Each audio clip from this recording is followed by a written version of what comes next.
నమస్తే రుద్రాక్ష జగత్రక్ష కార్యక్రమానికి స్వాగతం సుస్వాగతం. రుద్రాక్ష యొక్క విశిష్టత గురించి తెలియజేయడానికి ప్రస్తుతం మనతో పాటు ఉన్నారు ప్రముఖ రుద్రాక్ష నిపుణులు, వేదగణిత శాస్త్రవేత్త, ఎన్నో జాతీయ అంతర్జాతీయ అవార్డుల గ్రహీత డాక్టర్ జి పాండురంగారావు గారు మనతో మన స్టూడియోలో ఉన్నారు. వారితో మాట్లాడి వాటి కార్యక్రమంలో మరిన్ని చక్కని విషయాల్ని మనం తెలుసుకుందాం. అలాగే మీరు కూడా పాండురంగారావు గారితో లైవ్ లో మాట్లాడి మీ యొక్క జాతకపరమైన సర్వ సమస్యలకి రుద్రాక్ష దారం ద్వారా చక్కని సమాధానాలు తెలుసుకోవాలి అనుకుంటే ఇంకా లేట్ చేయకుండా నా పక్కనే స్క్రీన్ మీద కనిపిస్తున్న లైవ్ నెంబర్స్ కి కాల్ చేసేయండి. నమస్కారం పాండురంగారావు గారు. నమస్కారం అమ్మా. ఓం నమః శివాయ. మన కార్యక్రమాన్ని ఎప్పుడు కూడా ఒక చక్కటి మెసేజ్ తో స్టార్ట్ చేస్తాం. సో ఈ రోజు ఏ కథ తెలియజేయబోతున్నారు? చిన్న కథ. ఇవాళ కూడా చిన్న కథ చెప్పుకుందాం. తప్పకుండా. అత్తారింటికి కొత్తగా ఒక కోడలు వెళ్ళింది. కోడలు ఆహా అత్తారిల్లు బాగుంది అనుకుంది. భర్తతో హ్యాపీగా ఉంది. భర్త కూడా చాలా మంచివాడు. 4 రోజులు అయ్యేసరికి అత్తలో ఏదో తేడా కనిపిస్తుంది. అంటే అత్తను కూడా అమ్మ అనుకుంటే ఈ బాధ ఉండదు. సో అమ్మ వేరుగా ఉంటుంది, అత్త వేరుగా ఉంటుంది. అమ్మని చూసిన కళ్ళతో రోజు అలవాటు పడిపోయిన తర్వాత ఇక్కడ అత్త దగ్గరికి వచ్చిన తర్వాత కొన్ని తేడాలు ఉంటాయి. అమ్మలాగా అన్నీ ఉండవు కదా. అందరు చేసిన భోజనం కూడా అమ్మ భోజనంలా ఉండదు, ఏదో సంథింగ్ తేడా ఉంటుంది. అది సరి చేసుకుంటే సరిపోతుంది. కాకుండా వ్యతిరేక భావాలు పెంచుకుంటే భారం అవుతుంది. ఈ అమ్మాయి ఏం చేసిందంటే కొంచెం కొంచెం కొంచెం వ్యతిరేకత పెంచుకోవడం మొదలుపెట్టింది. అత్త అంటే ఒక శత్రువుగా భావించడం మొదలుపెట్టింది. బాగా అత్తకేమో అర్థం కావట్లేదు, ఇదేమిటి చిన్నపిల్ల ఇలా చేస్తోంది అని చెప్పి తను అనుకుంటుంది. అన్నిటినీ నన్ను టార్గెట్ చేసేది ఏమిటి, ఏ చిన్నదన్నా వాళ్ళిద్దరు బాగుంటే మాకు అంతకంటే ఏం కావాలి అని పాపం అత్త మంచి సాఫ్ట్ కార్నర్లోనే ఉంది. ఇలా అయింది ఏంటి పిల్ల, ఎలా అర్థం చేసుకుంటుంది, వీలైనంత వరకు సదిరి చెప్పే ప్రయత్నం చేస్తుంటుంది. అయినా కూడా తను మాట్లాడుతుంటే ఏదో ఇంకో భావం వెనక నుంచి తీసుకుంటుంది. పైన నుంచి ఇలా మాట్లాడుతుంది, అత్త లోపల తిన భావం ఇది అని చెప్పేసి లేనిపోని డెవలప్ చేసుకుంటుంది. బాగా కోపం పెంచుకుంటుంది. ఇక అత్తతో ఒక్క క్షణం కూడా ఉండలేను. భర్తతో చెప్పుద్ది, ఒక 2 బెడ్రూమ్ ఫ్లాట్ తీసుకొని వెళ్ళిపోదాం అది ఇది అంటే, నువ్వు ఏం మాట్లాడుతున్నావు, పెద్దవాళ్ళు ఉంటారు, వాళ్ళతో మనకి ఇబ్బంది ఏమి లేదు. భర్త చెప్పడానికి ట్రై చేస్తాడు, ఎన్ని చెప్పినా వినదు. భర్త వినడు, అత్త మారదు. తిన దృష్టిలో అత్త మారదు, భర్త వినడు. నాకు నరకం అయిపోతుందని రోజు రోజుకి తను డెవలప్ చేసేసుకొని ఆఖరికి నిర్ణయానికి వచ్చి ఎలా అయినా అత్తను చంపేయాలి, లేకపోతే తనకు భవిష్యత్తు లేదు. ఈ రోజు ఈ గొడవ పడలేము, అత్తను చంపేయాలి. సరే ఆలోచించి ఏం చేయాలి. మేనమామ అమ్మ తమ్ముడు ఒక ఆయన ఉన్నాడు, మేనమామ, ఆయన డాక్టరు. ఆయన దగ్గరికి వెళ్ళి మామయ్య ఎలాగైనా నాకు వచ్చి సమస్య వచ్చింది, నువ్వు తప్ప ఎవరు తీర్చలేరు, నాకు ఇంక జీవితం లేదంటే, అంత పెద్ద సమస్య ఏంటమ్మా, నేనున్నాను పర్వాలేదు నాతో చెప్పు, ఏ సమస్య అయినా నాకు చేతనైతే చేస్తాను అంటే, ఏం లేదు మా అత్త చాలా భయంకరంగా తయారైంది, నేను బతకాలంటే మా అత్త చచ్చిపోవాలి. అదేమిటో అలా మాట్లాడుతున్నాను, ఇంక వేరే మార్గం లేదు మామయ్య, మా అత్త చనిపోతే తప్ప నాకు బతకలేదు, నేనేం చేయాలి అంటాడు. ఏం లేదు, నువ్వు డాక్టర్ కదా, మంచి మెడిసిన్ ఇవ్వు, చచ్చిపోవాలి, ఆ మెడిసిన్ ఇస్తే చచ్చిపోవాలి. సరేనమ్మా నేను మెడిసిన్ ఇచ్చాను అనుకో, అత్త చచ్చిపోద్ది, చంపి నిన్ను ఇచ్చిన నన్ను ఇద్దరిని తీసుకెళ్ళి లోపల వేస్తారు, ఏం ఉపయోగం. నువ్వేం చేస్తావో నాకు తెలియదు, ముందు అర్జెంటుగా అత్త చచ్చిపోవడానికి మందు ఇవ్వు అంటే, సరే ఓ పని చేయి, ఓ మందు ఇస్తాను, ఈ మందు ఇమీడియట్గా అయితే చచ్చిపోదు, స్లో పాయిజన్, టైం తీసుకుంటుంది, 6 నెలలు టైం పడుతుంది, 6 నెలలు మీ అత్త చచ్చిపోద్ది. ఈ 6 నెలలు నువ్వు చంపేవని అనుమానం మీ అత్తకు రాకూడదు. ఏం చేసినా సహించు, భరించు, మంచిగా మాట్లాడు, నీ మీద అసలు డౌట్ రావద్దు, డౌట్ రాకుండా చూసుకో, అంతా నీ చేతుల్లోనే ఉంది. అప్పుడు చచ్చిపోయినా కూడా నీ మీదకి రాదు. నువ్వు చాలా క్లోజ్గానే ఉంటున్నావు, మంచిగానే ఉంటున్నావు, మీ అమ్మతో ఎలా ఉంటున్నావు అలాగే ఉంటున్నావు అనుకుంటారు. చచ్చిపోయిన తర్వాత మామూలుగా ఏదో అయిపోయింది అనుకుంటారు తప్ప నువ్వు చంపేవన్న డౌట్ రాదు. ఇదేదో బాగుంది, ఒక ఇంతకాలం భరించాను కదా, ఒక 6 నెలలు భరిస్తాను అని చెప్పి మేనమామ దగ్గర మందు తీసుకొని అత్తకి ఎందులో కలపమన్నాడో, ఇడ్లీలోనో లేకపోతే దేంట్లో కానీ మొత్తం ఆయన ఇన్స్ట్రక్షన్స్ అన్నీ ఫాలో అయిపోతుంది. 2 పూటల రోజులో ఎలా వేయాలి, శుభ్రంగా కాన్సన్ట్రేషన్ మొత్తం మందు మీద పెట్టింది. ఎట్టి పరిస్థితుల్లో అత్తతో గొడవ పడకూడదు అనుకుంది. అత్త ఏం చెప్పినా రైట్ అంటుంది. అత్తతో అన్ని శుభ్రంగా ఏమిటి కోడలు ఇన్ని చేంజెస్ వచ్చాయి, ఇంత బాగుంది, ఇలా ఉంటే బాగుంది కదా అని అత్త అనుకుంటుంది. సరే అమ్మ కూతురులాగా వీళ్ళిద్దరూ తయారయ్యారు. భేదం ఏమి లేదు కదా, ఏమన్నా వ్యతిరేకత లేదు, ముందు తిని చెడ అనుకోకూడదని చెప్పి మంచి ప్రవర్తిస్తుంది. 6 నెలలు దగ్గర పడుతోంది. వీళ్ళిద్దరూ చాలా క్లోజ్గా ఉన్నారు. కోడలకు కంగారు వచ్చింది, అయ్యో అత్త లేకపోతే గంట గడవట్లేదు, అమ్మ కంటే క్లోజ్ అయిపోయింది, ఇంత బాగా ఉంటున్నాం ఇద్దరం, ఇప్పుడు సడన్గా మా అత్త చచ్చిపోతే నా పరిస్థితి ఏంటి, నాకు భవిష్యత్తు ఏముంటుంది, అయ్యయ్యో తప్పు చేశాను, ఇంత మంచి అత్తని నేను ఎలా పోగొట్టుకోవాలి, పోతే ఇంకేమైనా ఉందా, నేను అసలు అరగంట కూడా బతకలేను అని మేనమామ దగ్గరికి పరిగెట్టుకుంటూ ఉరుక్కుంటూ వెళ్ళి, మామయ్య అర్జెంట్, ఏమిటమ్మా అర్జెంట్ అంటే, ఇంకేంటి టైం దగ్గరకు వచ్చేస్తుంది, అసలు నాకు తెలియలేదు మా అత్త ఇంత మంచిదని. సో ఆవిడతో రోజు నేను చేసేటువంటి కార్యక్రమాలు, ఆవిడతో కలిసి తిరగడం, ఇదంతా కూడా ఆ జర్నీ ఒక అద్భుతం మామయ్య, ఒక అద్భుతం, నోటితో చెప్పలేము, అమ్మ కంటే బాగా చేశాను నేను మా అత్తమ్మతో, ఇప్పుడు అత్తమ్మ అనడం మొదలుపెట్టింది. అత్తమ్మతో అంతగా అమ్మ కంటే ఎక్కువ జర్నీ చేశాను. సో ఎట్టి పరిస్థితుల్లో అత్తమ్మకి ఏం జరగడానికి వీల్లేదు, జరిగితే నేను చచ్చిపోతాను. అప్పుడు మేనమామ చెప్తాడమ్మా, కంగారు పడకు, నేను ఇచ్చిన మందు అది విషం కాదు, మామూలు పంచదార గుళికలు, అందులో ఏమీ లేదు, ఇలా ఉంటే నువ్వు తెలుసుకుంటావని చెప్పి చేశాను.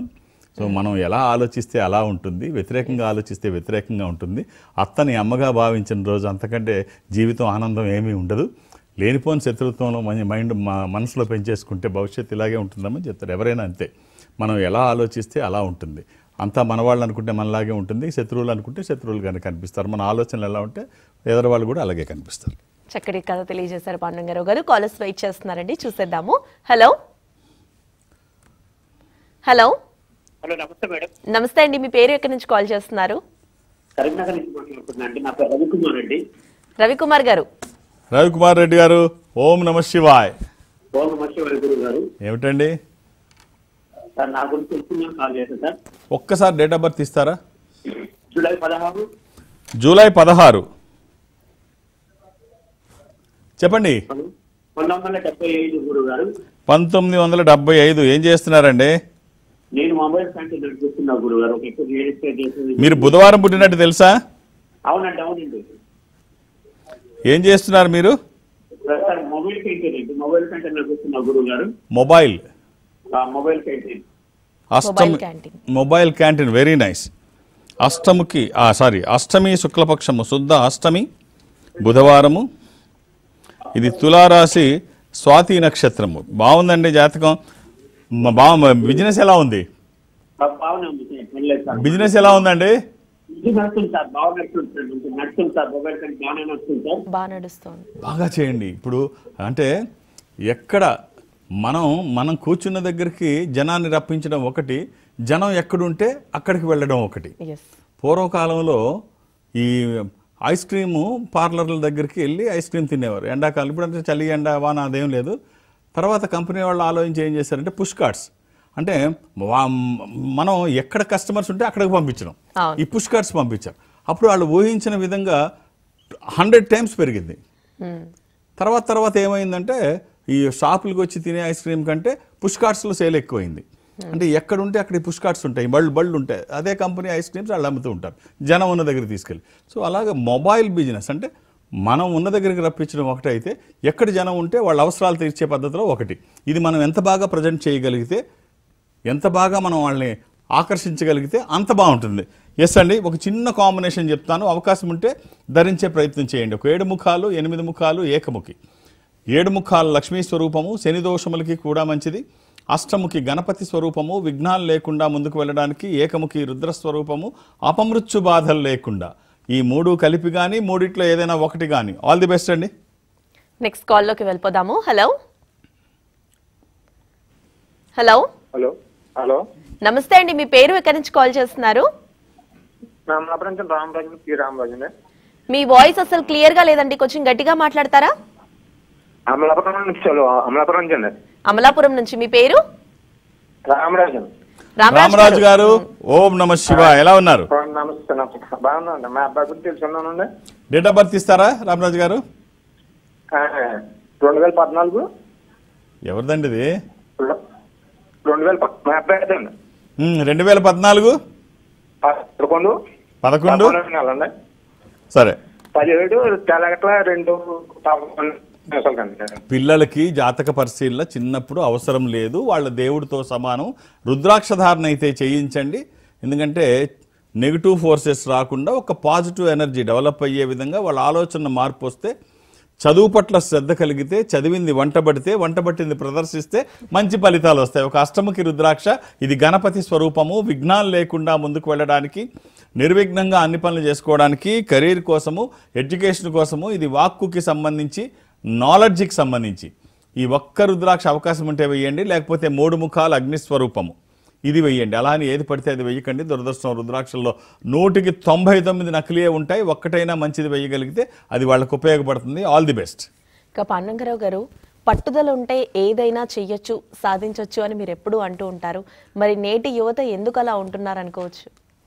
సో వాళ్ళకి సరిగ్గా అంటే ఇప్పుడు ఎలా, నేటి యువతలో తప్పేం లేదు. పేరెంటింగ్లో ఒకటి తప్పు, సమాజంలో ఒకటి మార్పు. ఈ రెండూ లేకపోతే కష్టం. ఎవరికైనా కష్టం తెలిసినప్పుడు సుఖం కోసం ప్రయత్నం చేస్తారు. ఎక్కడ పేరెంట్స్ ఇప్పుడు పిల్లలకి ఏమైనా కష్టం రానిస్తున్నారా? వాళ్ళు అడక్కముందే వాళ్ళకి ఏది అవసరమైతే వాళ్ళు అడక్కముందే వాళ్ళ కళ్ళ ముందు ఉంటుంది. వాళ్ళకి ఇంకా పెయిన్ ఏం తెలుస్తుంది? అది సాధించాలన్న తపన ఎక్కడ ఉంటుంది? ఉండట్లా. ఉంటే ఎలా ఉంటుందంటే ఇప్పుడు ఆ కష్టం తెలియాలి. ఇప్పుడు కర్ణాటకలో గౌరీనాయక్ అని చూసుంటారు అందరూ. గౌరీనాయక్ అమ్మాయి ఒక విలేజ్లో భర్త చనిపోయాడు, 55 సంవత్సరాల వయసు, ఒంట్లో ఓపిక లేదు, పొలం పండించుకొని తినడం తప్ప మార్గం లేదు. భర్త వదిలేసిన పొలం ఉంది, దాన్ని పండించుకోవాలి. ఆ పల్లెటూరులో వేరే ఆదాయం లేదు, పొలాన్ని పండించుకోవాలి. ఉన్న పొలాన్ని, నీళ్లు లేవు, నీటి సదుపాయం లేదు. తనకున్న కొంచెం పొలం పండించడానికి నీటి సదుపాయం తెచ్చుకునే అవకాశమే లేదు. చుట్టుపక్కల వాళ్ళందరినీ అడిగింది సహాయం చేయమని. పండించుకుని నాలుగు గింజలు తింటాను, నా పిల్లోడికి పెడతాను 4 గింజలు అంటే ఎవరూ సహాయం చేయలేదు. ఎవరు నీళ్ళు ఇస్తామన్న వాళ్ళు లేరు. పాపం అన్న ఇది లేదు.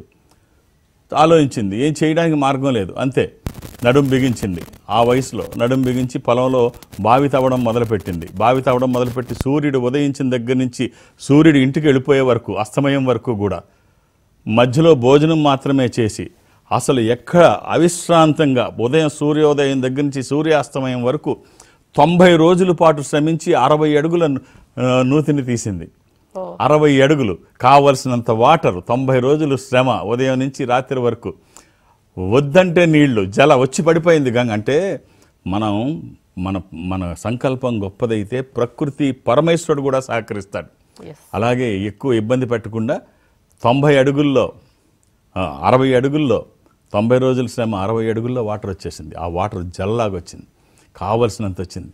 తను తీసుకోవడమే కాకుండా పక్క వాళ్ళకు కూడా కావలసిన నీళ్లు తన దగ్గర, తన పంటకు కాగా మిగిలిన పక్కన వాళ్ళందరికీ సహాయం చేసింది.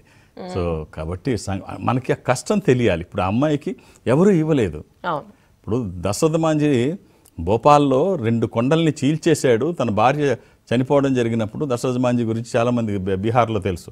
సో అలాగే ఈ అమ్మాయి కూడా, గౌరీనాయక్ కూడా ఆ కష్టం తనకి తెలిసింది. అలాగే ఇవాళ పిల్లలకి కష్టం తెలిస్తే, మనం రోజు అది చెప్పుకుంటాం అవకాశం ఉన్నప్పుడు, తండ్రి కష్టం పిల్లలకి తెలియాలి. తెలిస్తే కదా నాన్నకి ఎంత కష్టపడితే ఈ డబ్బులు వస్తున్నాయి, నేను ఈ పోషన్ కొన్నానంటే అమ్మ సాయం, నాన్న కష్టం, ఇవి వాళ్ళకి తెలియకపోతే ఈజీ మనీ అనుకుంటే మాత్రం రిలేషన్స్ కూడా దెబ్బతింటాయి.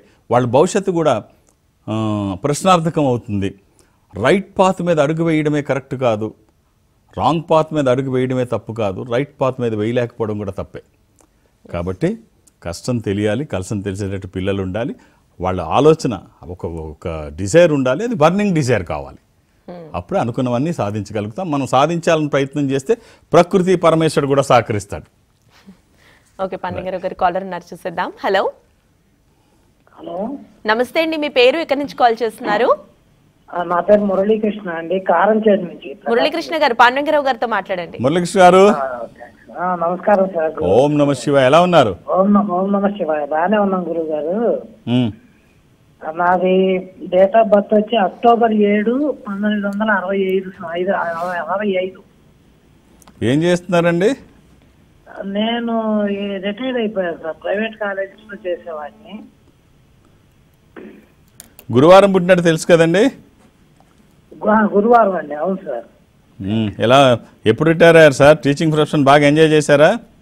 టీచింగ్ కాదు సార్, నేను నాన్ టీచింగ్. అవునండి, అడ్మినిస్ట్రేషన్ లో చేసేవాడిని. ఇప్పుడు ప్రస్తుతం రిటైర్డ్ అయ్యా సార్, ఇంటి దగ్గర ఉంటున్నాను. అది అలాగే ఇది ద్వాదశి శుక్లపక్షము, శుద్ధ ద్వాదశి గురువారము. అలాగే ఇందులో కుంభరాశి చూపిస్తుంది, కానీ మీరు పుట్టినప్పటికి మీనరాశి వచ్చిందండి. రైట్, ఇది మీనరాశే చూడాలి. రైట్, ఎంతమంది పిల్లలు సార్ మీకు? ఇద్దరండి. సెటిల్ అయిపోయారా పిల్లలు? ఇద్దరు యుఎస్ లో ఉన్నారు సార్. ఒక పాప, మొదటి పాప, రెండోసారి బాబు అండి. Very good, very good. ఒక చిన్న కాంబినేషన్ సార్ మీకు ఉపయోగపడేది. అవకాశం ఉంటే ధరించి చూడండి. మన ప్రయత్నానికి ఈశ్వరానుగ్రహం తోడైతే ఎలా ఉంటుంది? ఒక ఏజ్ వచ్చాక ఒక సపోర్ట్ అవసరం. అంటే ప్రతిదానికి సపోర్ట్ అవసరం. సపోర్ట్ లేకుండా చేసే పని, అంటే ఏదైనా మనం చేస్తున్నప్పుడు ఒక సపోర్ట్, అది స్పిరిచువల్ సపోర్ట్ అయితే, ఒక ఆధ్యాత్మిక సహకారం అయితే బాగుంటుంది. ఒక సప్తముఖి, దశముఖి, ఏకముఖి, 7 ముఖాల లక్ష్మీ స్వరూపము, శని దోషములకి కూడా మంచిది. దశముఖి విష్ణు స్వరూపము, మానసిక ఒత్తిళ్లు తగ్గడానికి, వాస్తు దోషములు పోవడానికి, ఏకముఖి రుద్రస్వరూపము, అపమృత్యు బాధలు లేకుండా. ఈ మూడు కలిపి కానీ మూడిట్లో ఏదైనా ఒకటి కానీ వచ్చిన తర్వాత మార్పు ఏమిటో మీరు చూస్తారు. అంటే ఈ సపోర్ట్ ఎలా ఉంటుందని శివపురాణంలో స్వయాన ఈశ్వరుడే చెప్తాడు. అంటే ఎలా చెప్తారు అంటే, రుద్రాక్షధారణ చెయ్యకుండా నువ్వు చేసే పని యొక్క ఫలితాన్ని ఆశించాల్సిన అవసరం లేదు. అంటే రుద్రాక్షలు ధరించకుండా నువ్వు ఏదైనా పని చేస్తే నీ సామర్థ్యానికి తగ్గ ఫలితం మాత్రమే వస్తుంది. దాని అర్థం నీ ఎంత టాలెంట్ ఉందో అదే వస్తుంది. నీ సామర్థ్యానికి తగ్గ ఫలితం మాత్రమే వస్తుంది. ఒక్కొక్కసారి అది కూడా రాకపోవచ్చు, కప్పులో ఉన్నది లిప్పులోకి వెళ్ళకపోవచ్చు. నువ్వు పని చేస్తే పక్కింటోడికి ఫలితం రావచ్చు. సో నీ సామర్థ్యం కూడా నీకు లభించకపోవచ్చు. కానీ రుద్రాక్షధారణ చేసి నువ్వేదైనా పని చేస్తే ఆ వచ్చేటువంటి ఫలితము నాదైన ముద్ర కలిగి ఉంటుంది. శివపురాణంలో ఈశ్వరుడే స్వయంగా చెప్తాడు. అంటే రుద్రాక్షలు ధరించి నువ్వేదైనా పని చేస్తే ఆ వచ్చే ఫలితము నాదైన ముద్ర కలిగి ఉంటుంది అంటాడు. ఈశ్వర ముద్ర కలిగి ఉండేటువంటి ఫలితం అది ఎలా ఉంటుంది? సో ఒక అద్భుతమై ఉంటుంది. అందుకనే రుద్రాక్షధారణ ఒక అద్భుతాలకే ఒక అద్భుతం. భూమి మీద ఇంతకంటే గొప్ప ఆధ్యాత్మిక సంపద ఇంకొకటి లేదు. ఎందుకంటే ఈ ఆధ్యాత్మిక సంపదకి మొత్తం శివుడే. శంకరుడు అంటే శుభములు కలగజేయువాడు అని నిఘంటు అర్థం. కాబట్టి ఒక సపోర్టు, అది స్పిరిచువల్ సపోర్టు, అది ఈ సపోర్ట్ అయితే ఒక అద్భుతం. ఇక పాండురంగారావు గారు, మీరు మళ్ళీ కలవాలి అనుకుంటే మీరు ఎప్పుడు అవైలబుల్గా ఉంటారు? ఒకసారి మీ పర్యటనల గురించి మన ప్రేక్షకుల కోసం. నేను కానీ మా అమ్మాయి శ్రావణి కానీ ఈ ఆధ్యాత్మిక సంస్థలో ఉంటున్నాం. నేను రోజు చెప్తూ ఉంటాను. సో ఎక్కడికి జనరల్గా వెళ్ళడానికి అవకాశం ఉండదు. ఈ సంస్థ ప్రపంచవ్యాప్తంగా ఉంటుంది. కానీ ఇంతకుముందు తెలుగు రాష్ట్రాల్లో ఒకటైన ఆంధ్రప్రదేశ్ విజయవాడ గురువారం నేను వెళ్ళేవాడిని. ఇప్పుడు అప్పుడప్పుడు వెళుతున్నాను. చాలా కాలమైంది నేను వెళ్ళి. ఇప్పుడు మళ్ళీ రేపు గురువారం వెళుతున్నాను విజయవాడ. చాలా కాలం తర్వాత. మొన్న ఆదివారం కూడా నేను చెప్పాను, కానీ ఆ కారణాల వల్ల నేను వెళ్ళలేకపోయాను. అందుకనే ఈసారి మాత్రం ఈ వారం ఖచ్చితంగా కమింగ్ ట్యూస్డే చాలా కాలం తర్వాత వెళుతున్నాను. మీరు 2-3 పేర్లు నమోదు చేస్తే నాకు చాలా కష్టమవుతుంది. అర్థం చేసుకొని సహకరించండి. మీరు 2-3 పేర్లు రాస్తే మొదటి పేరు కూడా మా వాళ్ళు తీసేస్తారు. మీరు అక్కడి వరకు వచ్చి వెనక్కి వెళ్ళిపోతే మీకే కాదు నాకు కష్టమే. అలా జరగడానికి వీల్లేదు. ఒక్కొక్క డేట్ ఆఫ్ బర్త్ మాత్రమే ఇంట్లో, అంటే ఒక ఇంట్లో ఒక ఫోన్ నుంచి ఒకటి, ఒక ఫోన్ నుంచి అలా చేయకండి. అంత ఎమర్జెన్సీ ఏం కాదు ఇది. అంతగా అవసరమైతే మా వాళ్ళని అడగండి. ఎక్కడైనా టైం అడ్జస్ట్ అయితే రెండోది చేస్తారు. మీరు 2-3 మాత్రం రాయించకండి. ఇక మా అమ్మాయి శ్రావణి మాత్రం సోమవారం విశాఖపట్నం కార్యాలయంలో ఉంటుంది. తను హైదరాబాద్ నుంచి విశాఖపట్నం వెళ్తుంది. తను కొన్ని గంటలు మాత్రమే అక్కడ ఉంటుంది. మీరు అలాగే 2-3 రాసినా తనకి ఇబ్బంది. తనకు కానీ నాకు కానీ ఏంటంటే క్వాంటిటీ కాదు, సమయం, అంటే సంఖ్య కాదు, సమయం ఎక్కువ ఉంటే ఒక జాతకాన్ని అనలైజ్ చేయడానికి పూర్తిగా సమయం కావాలి. ఈ జాతకం ఎలా ఉంది, వీళ్ళు ఏం చేస్తే బాగుంటుంది, ఉన్న అవకాశాలు ఏమిటి, ఏ రుద్రాక్ష ధారణ చేస్తే ఉన్న స్థితి నుంచి ఉన్నతంగా ఎదుగుతారు, ఇవి చెప్పడానికి అవకాశం ఉండాలి.